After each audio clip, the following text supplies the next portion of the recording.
जेते भी नागपुरी गीत संगीत सुने वाला भाई और बहन मने ही सबके यासिन मस्ताना बटले बहुत बहुत झारखंडी जोहार है, नमस्कार है, आदाब है।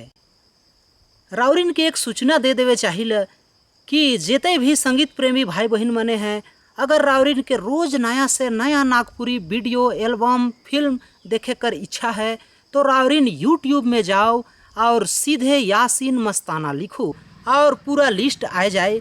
जब राउरिन वीडियो देखब, जे भी वीडियो राउरिन के पसंद लागी तो कृपया करके सब्सक्राइब जरूर करब।